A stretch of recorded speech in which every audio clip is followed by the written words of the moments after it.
الحمد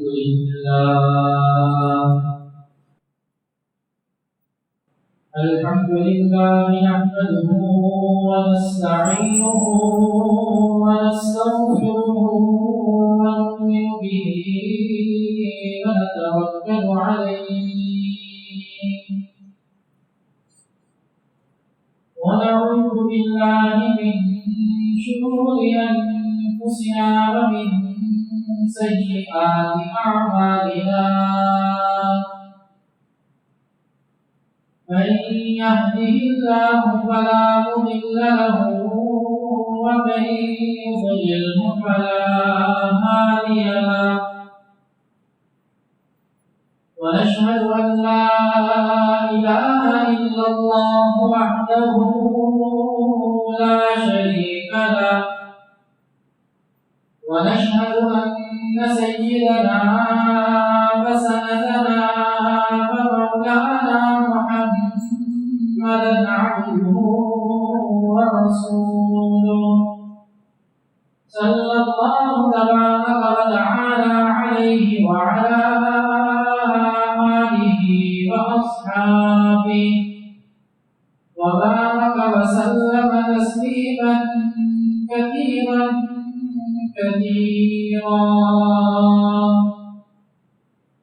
أما بعد فأعوذ بالله من الشيطان الرجيم بسم الله الرحمن الرحيم يا أيها الذين آمنوا لا تقدموا بين يدي الله ورسوله آمنت بالله صدق الله مولانا العظيم وبلغنا رسوله النبي الكريم ونحن على ذلك لمن الشاهدين والشاكرين والحمد لله رب العالمين. تمام تعریفیں رب کائنات کے لیے جس سے سرمایہ عالم کو علوم و شرف درود و سلام جناب نبی کریم صلی اللہ علیہ وسلم جنہوں نے اس دنیا میں آپ کو رکھا ہوا بالا کیا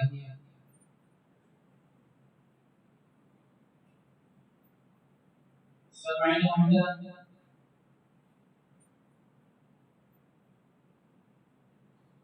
یہ چل رہی کہ اللہ رب العزت نے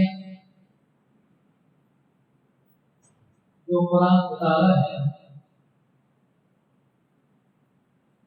وہ نہ تو کسی خاص وقت کے لیے تھا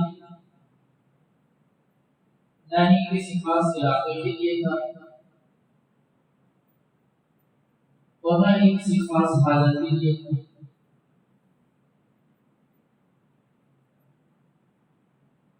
بلکہ یہ قیامت تک آنے والے انسانوں کے لیے رہنمائی کا ذریعہ ہے. اسے ہم ضابطۂ حیات بھی کہتے ہیں.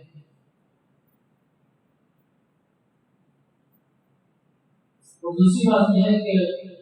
اللہ رب العزت نے قرآن کے اندر جزیات کو بیان نہیں کیا بلکہ ایک قاعدہ کلیہ بیان کر دیا کہ یہ قاعدہ کلیہ ہے اس کے تحت ہم اپنے مسائل کو حل کریں.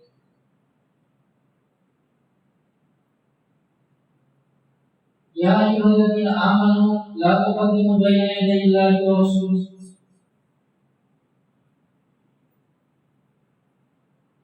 اب یہاں پر بھی جب شیخین کی آواز بلند ہوئی آپس میں بحث و تکرار بڑھ گیا تو وہاں پر اللہ رب العزت نے یہ نہیں فرمایا کہ بھی آپ کی آواز اونچی ہو گئی ہے بحث و تکرار بڑھ گیا ہے تو آپ کے لیے یہ ضروری ہے کہ آپ اپنے ساتھ و ساتھ کی موجودگی کے اندر کی آواز کو بس کر بحث و تکرار کرنا ہے. اس کا بس مطلب مجھے جو ہے بلکہ قاعدہ کو یہ بیان کر دیا کہ اے ایمان والو لا تقدموا بین یدی اللہ ورسولہ کہ جب تک اللہ کے نبی کوئی بات کہنا دیں اس وقت تک خاموش رہو، انتظار کرو، اور جب تک اللہ کے نبی کوئی مشورہ مانگ نہ لے تب تک مشورہ نہ دو،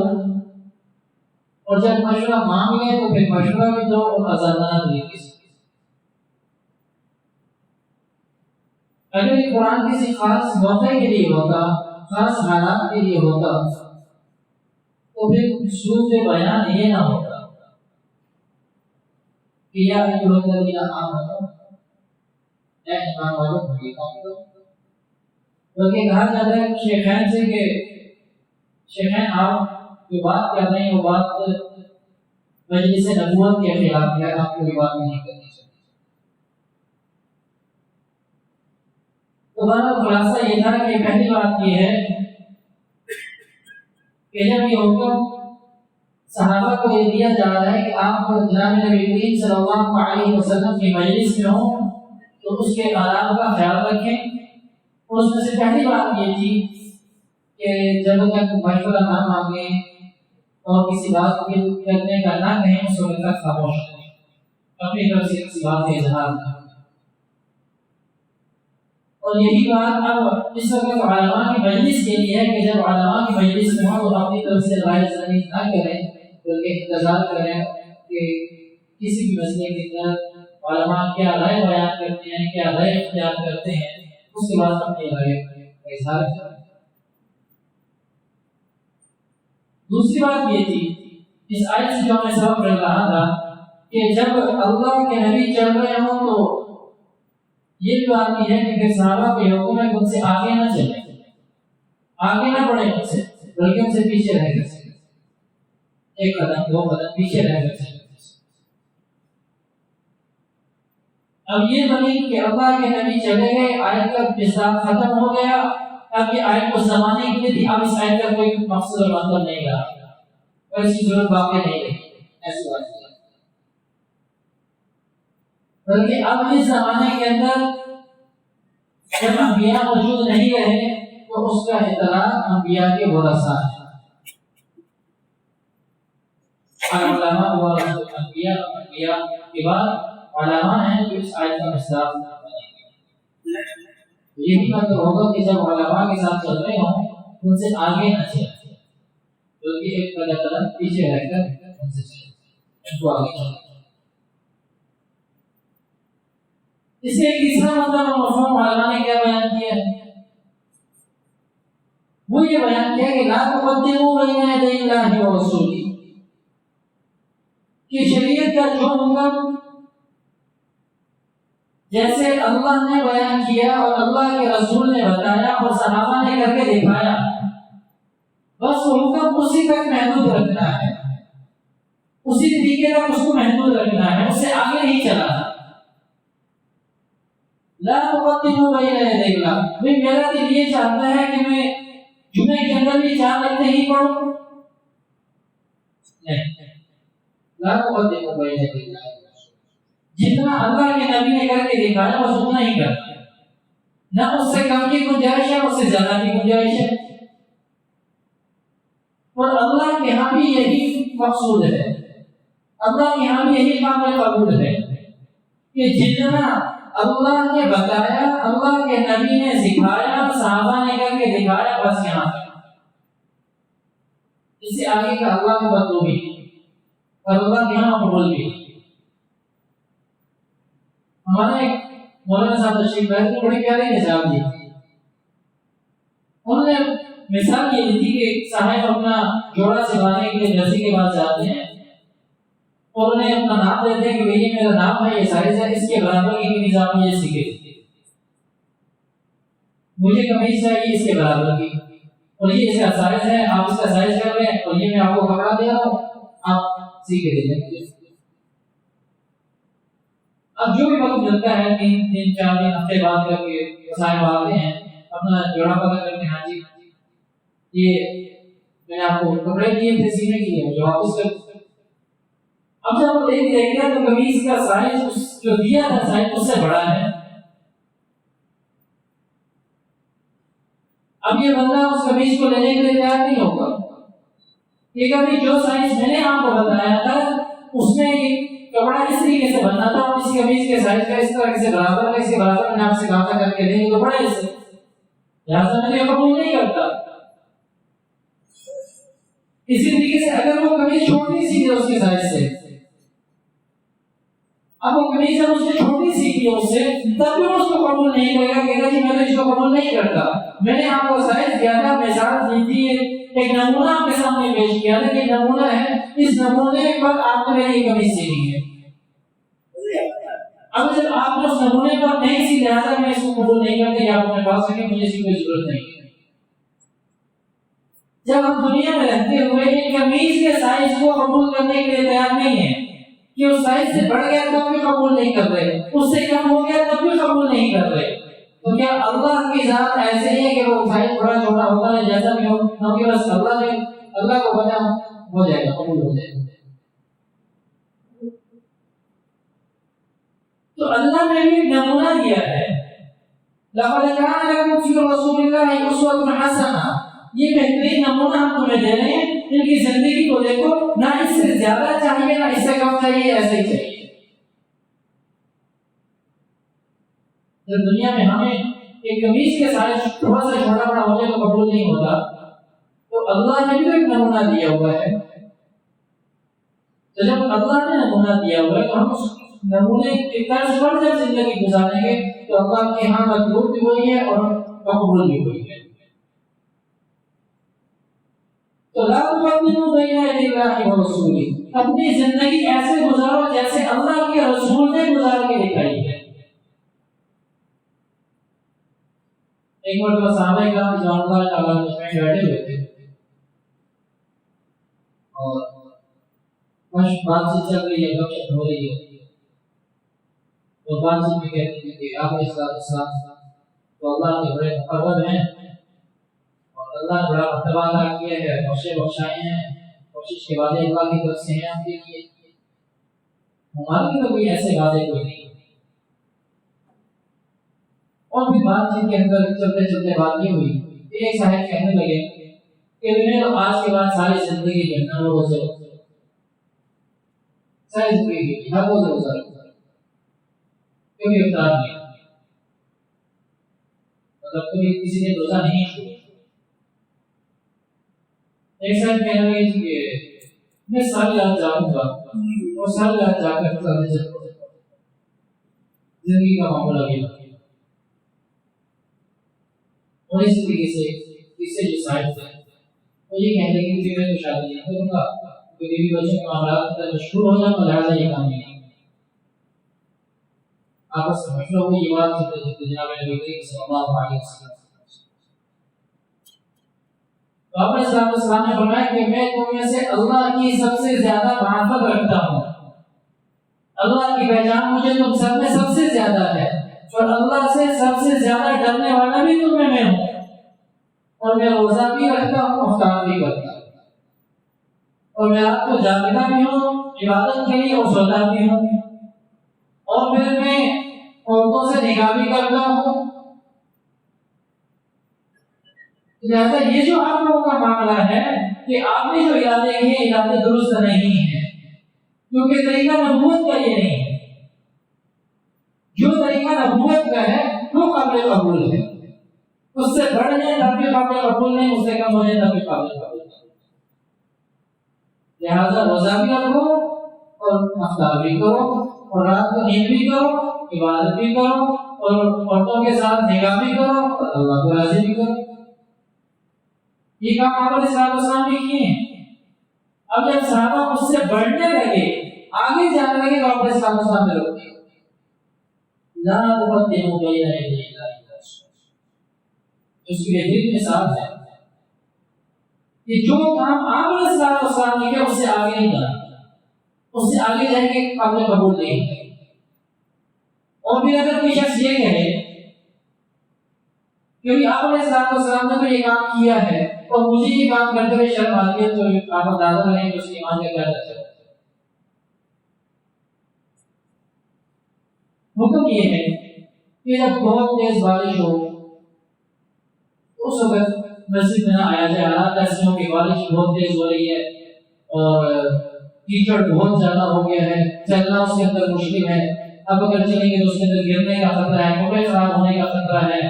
اور بالکل کوئی صورت بن نہیں پاتی کہ کس طریقے سے مسجد تک پہنچ جائیں، تو اس صورت میں حکم یہ ہے کہ آپ آپ نماز گھر میں پڑھیں۔ اب یہاں کے شہر کے حالات تو ایسے نہیں ہے، گلیاں پکی ہیں،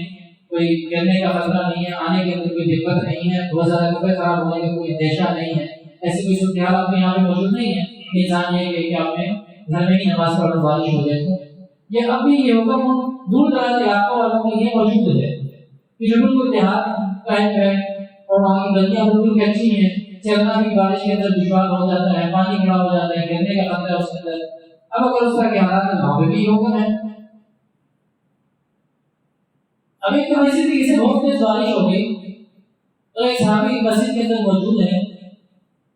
اور اذان ہونے کے بعد انہوں نے حکم دیا کہ ایسا کرو کہ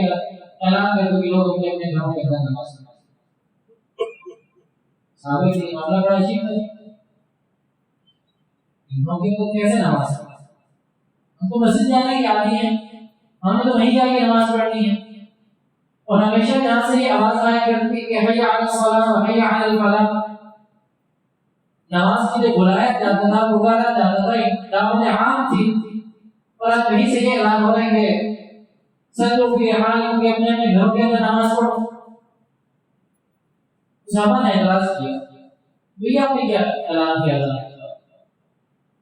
بڑی عجیب سی بات کی آپ نے۔ انہوں نے فرمایا کہ میں نے جناب نبی کریم صلی اللہ علیہ وسلم کو یہی کرتے ہوئے دیکھا ہے اور یہی میں کروں گا۔ اب اگر وہ یہ کہے کہ بھئی حکم کوئی بھی ہو لیکن اب جیسے کہ آپ سے بیمار ہو جاتا ہے، بیمار ہونے کے بعد یہ ہے کہ نہیں کھڑا ہو سکتا تو بیٹھ کے نماز پڑھو۔ اب وہ یہ کہتا ہے کہ بیٹھ کے نماز پڑھنے میں مزہ تو نہیں آتا، کچھ بھی ہو جائے میں نے کھڑے ہو کے ہی نماز پڑھنی ہے۔ جب شریعت نے گنجائش دی ہے تو پھر بھی وہ کہہ نہیں میں نے تو کھڑے ہو کر ہی نماز پڑھنی ہے، تو اب شریعت کو اگر وہ نہیں دے رہا تو اس کا مطلب وہ اپنی مرضی کا ہے۔ لا تقدموا بین یدی اللہ ورسولہ، دین نام اتباع کا ہے، یہ بات یاد رکھیے، دین اپنی خواہشات کو پورا کرنے کا نام نہیں ہے، دین نام ہے اتباع کا، اللہ کی احکامات کی اتباع، جناب نبی کریم صلی اللہ علیہ وسلم کے طریقے کی اتباع کا نام دین ہے۔ اگر اس کے اندر ذرہ برابر بھی میری خواہشات کا عمل داخل ہے تو وہ دین نہیں ہے، وہ میری خواہشات کو پورا کرنا، وہ میرے نفس کی تسکین ہے۔ جو حکم اللہ کی طرف سے ہے، جو حکم اللہ کے رسول کی طرف سے ہے، اسی کو پورا کرنے کا نام دین ہے، اور یہی تقاضا اس آیت کا ہے کہ لا تقدموا بین یدی اللہ ورسولہ۔ اللہ اس کے رسول کے حکم سے آگے نہیں بڑھتا اور اس سے پیچھے میں نہیں رہتا، جو سیمپل اللہ نے دیا ہے اسی سیمپل کے اوپر اپنی زندگی گزارتی ہے، اور سیمپل جناب نبی کریم صلی اللہ علیہ وسلم کی زندگی ہے۔ بڑی مصیبت یہ ہے کہ اب ہمیں یہ پتہ ہے کہ ان کی زندگی کیسی ہے، یہ کا مسئلہ ہے نا، کیسے گزری، کیا پتہ کیسے گزری۔ پڑھائی کے اندر معمول نہیں ہے، علماء کے ساتھ تعلق نہیں ہے، تو کیسے پتہ چلے گا کیسے گزری؟ اور انٹرنیٹ کے اوپر جو جہاں کے جیسا کسی نے بتا دیا اسی کو دین سمجھ کے اس کے پیچھے لگ گیا۔ ایک ہے نیٹ کا دین، ایک ہے ممبروں میں خراب کا دین۔ یہ بات یاد رکھیے کہ دو قسم کے آج کل کے زمانے میں الگ الگ دین ہو گئے، ایک انٹرنیٹ کا دین ہے، ایک ممبروں میں خراب کا دین ہے۔ ہماری اکثریت کی سبق انٹرنیٹ کے دین کے پیچھے لگی ہے۔ مسجد میں آتے بھی شرم آتی ہے، علماء کے ساتھ تعلق میں بھی شرم آتی ہے۔ اب کیا کرتے ہیں انٹرنیٹ کے اوپر جس نے جو بات کیا اسی کو لے لیا اور اس کو دین سمجھ کے اس کے پیچھے چل پڑے۔ اب جب تھوڑی سا ممبر میں حالات سے ایک اور بات بتاتے ہیں، کہتے ہیں سمجھ نہیں آتی، وہ جو بات کرتے ہیں جو بات کرتے ہیں۔ تو انٹرنیٹ کا دین جس مقصد کے لیے قائم کیا گیا ہے آپ اسی منزل پہ پہنچیں گے، یہ بات یاد رکھیے۔ جس مقصد کے لیے انٹرنیٹ کا دین قائم ہوا ہے آپ اسی منزل پہ پہنچیں گے، اور ممبروں میں حالات جس دین کو لے کر چل رہے جس مقصد کے لیے قائم ہوا ہے اسی منزل پہ آپ پہنچیں گے۔ یہ دونوں الگ منزلیں ہیں، ایک منزل نہیں ہے، یہ راستے بھی الگ ہے۔ دین کی محنت اسی منہج پہ ہوگی جس پہ صحابہ نے کی ہے، جس پہ ائمہ کرام نے کی ہے، پھر اسی منزل پہ پہنچے گا۔ کیونکہ دین کہاں سے آیا؟ انبیاء سے، سینہ در سینہ منتقل ہوا، اور ممبروں میں حالات آج تک اس کا یہ کام کرتے ہیں، آج تک دین یہیں سے چلتا ہے، اور پیچھے جتنی تاریخ دیکھ لیں دین یہیں سے آیا ہے. یہ بھی دیکھنا ہے نا دین کا موقع کیا ہے, واپس کیا ہے, کہاں سے چلا آ رہا ہے. اگر منوں میں حالات سے سیکھیں گے تو پھر منزل اس کی پہنچیں گے, اور اگر انٹرنیٹ سے سیکھیں گے تو پھر اس مقصد کے لیے وہ قائم ہوئے تو اسی مقصد پہ پہنچیں گے. لا تقدموا بین یدی اللہ ورسولہ, خلاصہ کلام یہ ہے کہ لا تقدموا بین یدی اللہ ورسولہ. اس کے جتنے تقاضے اس وقت موجود تھے اتنے ہی تقاضے آج بھی اس کے موجود ہیں, سمجھنے کی ضرورت ہے. الگ سی بات ہوگی انشاءاللہ. کوشش ہوگی کہ جشن آزادی کے حوالے سے مختصر سے گفتگو کسی بھی انشاءاللہ اس کے مدد کے بعد کوئی پروگرام رکھ کے اس حوالے سے انشاءاللہ کیونکہ اس سے بڑی ضروری ہے, کیونکہ ہمارے یہاں ذہن میں یہ ہے کہ آزادی جیسی بھی ہو وہ بہت بڑی نعمت ہے, اور پابندی جیسی بھی ہو, کیونکہ آزادی کے مقابلے میں پابندی آتی ہے وہ بڑی خراب چیز ہے. ایک بات مختصر سے خلاصہ بیان کر دیتا ہوں ایک جملے کے اندر کہ ہر آزادی محمود نہیں ہے, یہ بات یاد رکھیں, اور ہر قید بھی وہ مذموم نہیں ہے. مطلب ہر آزادی ایسی ہے کہ جس کی تعریف کی جائے, اور ہر قید بھی ایسی ہے کہ جس کی مذمت بیان کی جائے. انشاءاللہ اس حوالے سے